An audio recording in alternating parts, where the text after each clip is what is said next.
그리고 속보가 떴는데요. 지금 이해훈 후보자가 내란은 민주주의 파괴하는 불법이다. 머리 숙여 사과한다. 내란 당시 제대로 파악을 못했고 사안 본질과 위기 실체를 놓쳤다. 라고 지금 이야기를 했습니다. 말로만? 우리 지켜보겠습니다. 말로만? 네, 국민들은 지켜봅니다. 저는 개인적으로 이해훈에 대해서 저는 얘기해도 돼요? 네네, 말씀하세요. 저는 우리 이재명 대통령을 믿습니다. 네. 깊은 고심과 분명히 깊은 고민 끝에 필요에 따라 내린 결단이라 믿습니다. 네. 하지만 국회는 국회의 할 일을 해야 합니다. 네. 무슨 말이냐 하면요.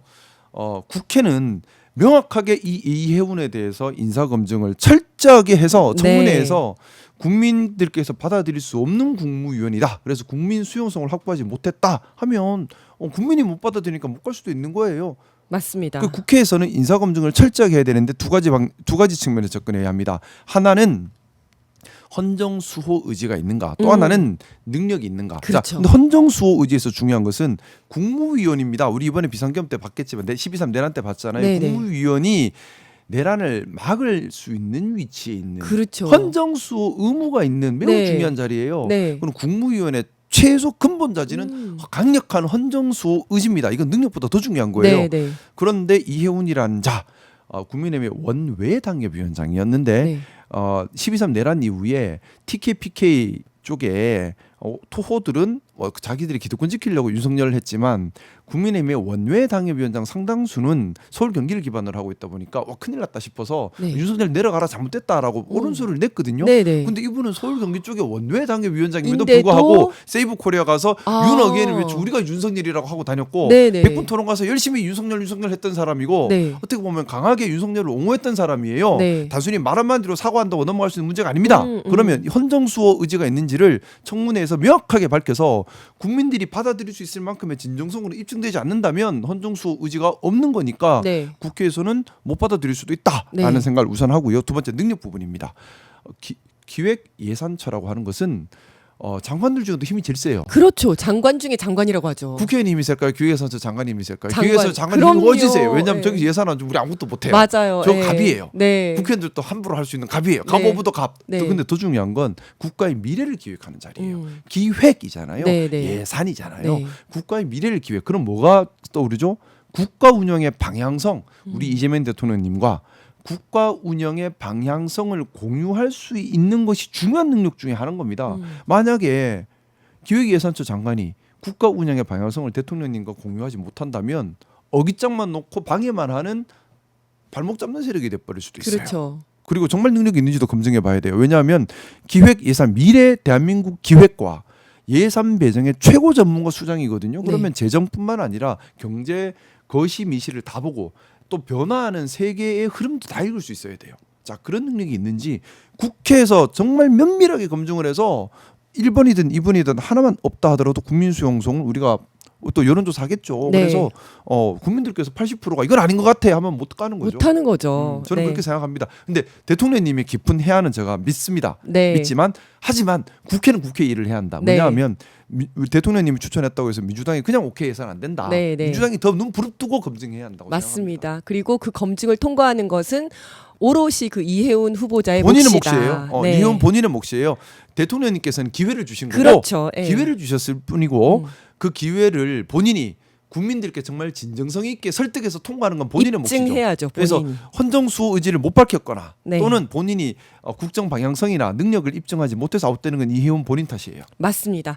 자, 지방선거 이야기로 한번 넘어가 볼게요. 국민의힘 장동혁 대표도 지금 현장을 찾았습니다. 네. 지난 5.18 광주 민주묘지 방문 이후에 50일 만에 호남행을 했는데요. 지방선거 준비를 슬슬 시작하는 분위기죠. 근데 제가 또 진정성에 대한 얘기를 하고 싶습니다. 네. 국민 여러분께서 가식적인 행동과 진정성 있는 행동을 충분히 구별하십니다. 맞습니다. 네. 그냥 광주 가서 선거 때만 광주에 가서 이렇게 뭐 춤하고 오면은 그게 끝인가요? 평소의 행동을 그러니까요. 봐야죠. 평소의 행동에 민주주의 수호 의지가 있었는지 네. 과연 5.18 광주 항쟁에 대해서 본인들이 어떤 생각이었는지 음. 언행을 보고 우리가 판단을 하는 겁니다. 네. 근데 평소에는 반민주적으로 네. 그리고 민주 열사들에 대한 최소한의 존중감도 갖지 못한 채 자기 자신을 위한 그런 언행만 하다가 네. 선거만 가까워지면 갑자기 와서 친한 척하고 그렇죠. 저는 민주주의자예요. 네. 민주주의자가 왜 우리는 윤석열이라고 해요? 왜 우리는 한교안이라고 해요? 네.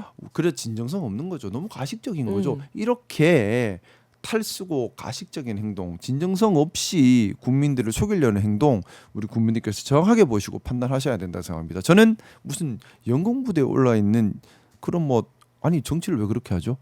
국민이 왜 정치하는 거 아니에요? 근데 국민들 주인인 국민들께 진정성 있게 자기 얘기를 못 한다고요?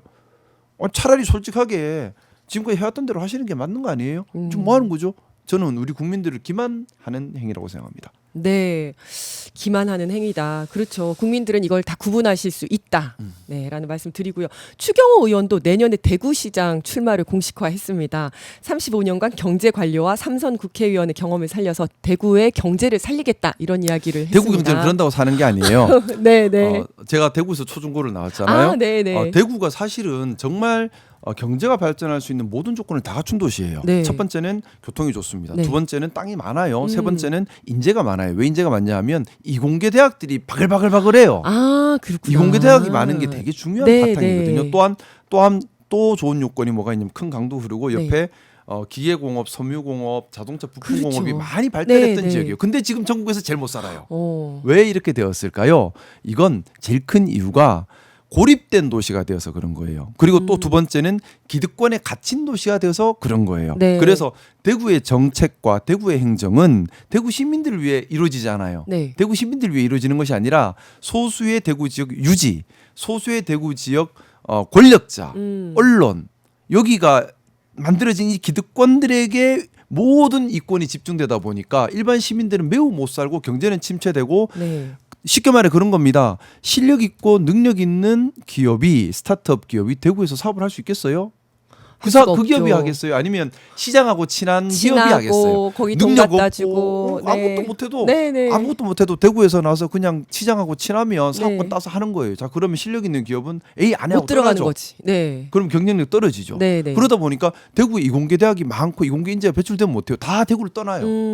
젊은 인재들이 다 떠나고 거기 네. 남아 있는 사람은 권력을 추종하는 기업들이나 네. 힘을 따라가는 뭐 그런 사람 거기서 기회를 찾은 사람들만 남으니까 점점 침체하고 소수의 부자는 더 부자가 되고 네. 다수의 시민은 점점 가난해지는.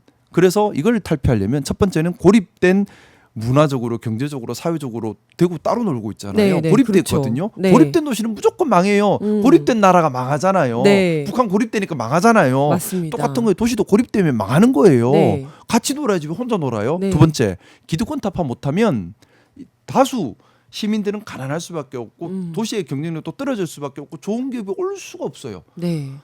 이걸 건드릴 수 있는 사람이 그러면 고립 도시를 소통 도시로 만들고 네. 개방 도시로 만들고 다른 도시들과 함께 움직일 수 있고 기득권을 깨부수면서 공정한 사회를 만들 수 있는 사람이 대구 경제를 살릴 수 있는 사람인데 네. 추경호가 그걸 하겠어요? 그러니까요. 기득권의 상징인데 상징이죠, 진짜. 기득권 카르텔 안에서 호의호식하고 있는데 그걸 네. 자기가 기득권 카르텔을 깬다고요? 음. 그리고 뭐 상상이 안 되죠. 절대 안 깨겠죠. 절대 안 그렇죠. 깨겠죠. 거기서 자기가 이익을 받고 있는데.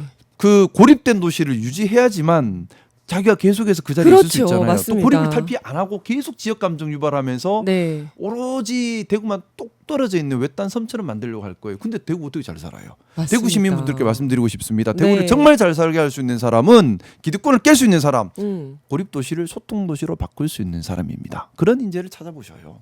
추경호는 제가 볼 땐 정반대 같습니다. 정반대 같습니다. 그리고 뭐 대구에서 심판 받겠다 이렇게 얘기를 하는데 사실 심판 받을 곳은 이제 법정에서 심판 받아야 되는 거 아닌가요? 이제 판사님께서 잘 하시리라 믿고요. 네, 네. 근데 정말 이제 뭐 그 우리 국민들께서 정확하게 봐주셔야 합니다.